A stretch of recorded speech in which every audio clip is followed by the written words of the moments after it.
nii naa leen mbooloom di leen jox seen wàccuwaay di leen jox seen wàccuwaay di rafetlu teewaay bi di ci kontaan aussi ñoo leen wax ramadan mubarak à tout un chacun di leen wax yal nañu yàlla may fay koor yàlla nanguñu suñu koor mu bañ a nekk suñu mujjantalu koor incha allahu rabbi yàlla nañu ko yàlla defal si bàkki borom guddi gi incha allahu rabbi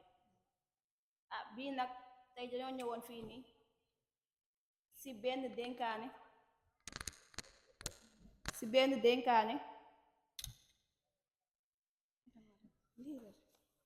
dénkaane bi Sëriñ Tuuba defoon ca Jolof sa jamono yam fa war tuxoo dem njaaxeem dénkaane bii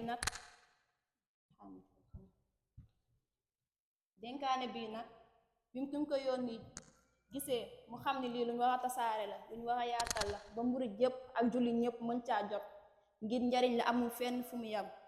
ñépp lay maasa njariñ te mu yéene leen ko nu mu ko yéenee boppam ñu ne kon bismillah di la wax ni bés ba nga xamante ni moom la Sëriñ Tuubaa mujjee fanaan Jolof sa jamono yam fa war a tuxoo dem njaaxeem ba mu jullee géewe ba noppi dafa dajale mboole ma fa nekkoon ne leen dikk leen ñu waxtaan damay bëgg a dellu ca réew ma li ma dese si liggéey nag foofa laa koy liggéeyee te ñenn ñi ànd ak man coono ya ma fay daj ak nu mu mënti doon ñoo koy bokk daa am lu ma leen bëgg a dénk loo xamante ni na ngeen ko jàpp te buñ de oggee foofa itam na ngeen ko jëfee